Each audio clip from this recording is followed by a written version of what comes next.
Bon matin tout le monde, bienvenue à un café avec lui, j'espère que vous allez bien. Aujourd'hui, je réponds à une question qui m'a été posée de la part de Chantal, qui est une bonne connaissance à moi, qui m'a posé la question: qu'est-ce que je pense de l'abandon? Moi, je vais ajouter un mot à l'abandon. Est-ce qu'on voit l'abandon ou on peut voir aussi l'abondance? L'abandon, pour moi, c'est sûr que ça signifie beaucoup de déception, beaucoup d'introspection, beaucoup de souffrance, de douleur. C'est une chose qu'on veut pas. C'est pas souhaitable, puis c'est personne qui mérite de vivre ça, l'abandon. De mon côté, c'est pas quelque chose que j'ai eu à vivre personnellement. Mais si j'y pense comme faux, oui, effectivement, l'abandon peut être dans différentes sphères. Donc, c'est difficile de savoir de comment on se sent par rapport à l'abandon ou de quelle façon on va vivre l'abandon. Mais on peut voir l'abandon avec le décès d'un proche. On peut voir l'abandon avec les enfants qui quittent la maison parce qu'ils sont rendus adultes. Donc, l'abandon, c'est large comme perspective et c'est comme difficile, je pense, de trouver son sens propre et réel.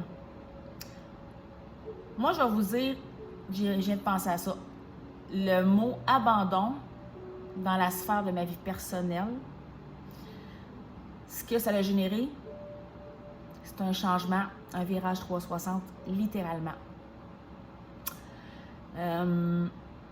Mais en contrepartie, je pense que c'est la chose qui a été la plus favorable pour moi. Parce qu'il y a une chose qui était évidente, c'est pas parce qu'on m'avait abandonné que je devais m'abandonner moi-même. Donc, j'ai travaillé fort là-dessus. Ça n'a pas été évident. Mais en même temps, je pense qu'il faut réaliser qu'on a des forces intérieures inestimables et qu'on n'imagine même pas. Donc, c'est sûr qu'à regarder d'un regard trop proche, l'abandon va nous faire souffrir, va nous faire des dommages énormes. Mais on doit regarder l'ensemble de l'abandon.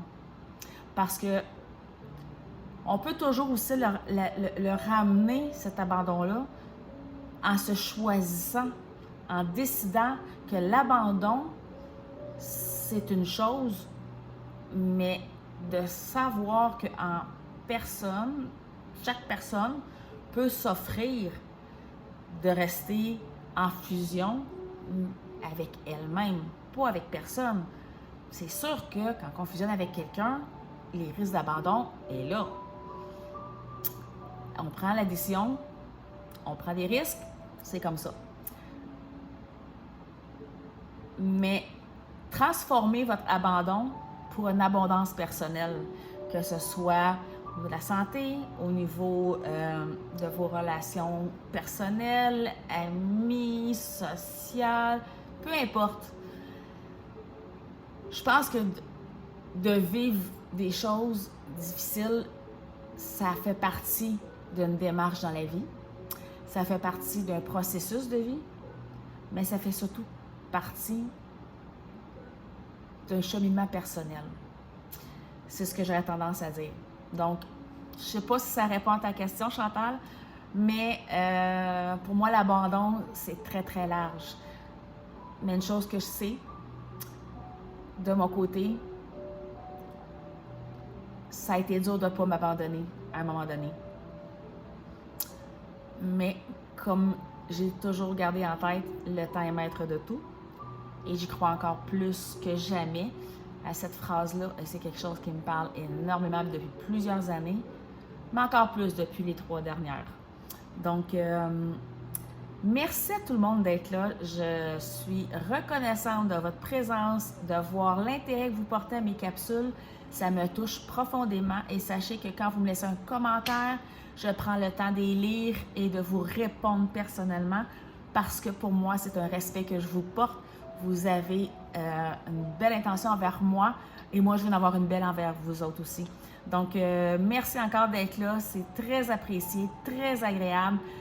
Et j'aimerais vous dire merci de partager, de commenter, de liker, parce qu'on ne sait jamais à qui l'information qu'on va transférer peut aider à se sortir de l'enfer de ce qu'on vit ou ce qu'elle vit. Donc, sur ce, partagez en grand nombre. Je vous dis merci et à très bientôt. Bye bye!